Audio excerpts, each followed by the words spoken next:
The luggage security alarm circuit produces a warning beep when someone tries to unlock the lock, as an effect of which the wire loop will split. In IC 4011, there is a group of 4 NAND gates, which are independent of each other.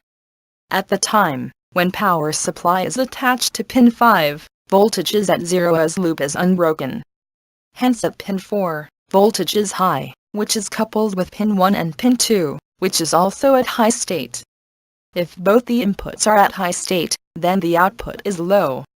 Hence at pin 3 of gate 1, we get low state, which is once more attached to pin 12 as well as pin 13, moving them also to the low, which in turn makes the pin 11 to switch at high, switching pin 8, as well as pin 9 also at high state and low voltage at pin 10.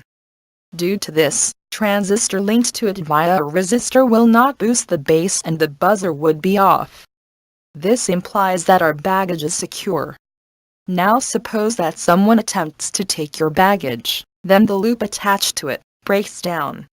At the time loop breaks down, pin 5 as well as pin 6 shift to high and just opposite work will take place, which we have explained before, due to which pin 10 reaches to high state and the transistor conducts, due to which the buzzer turns on.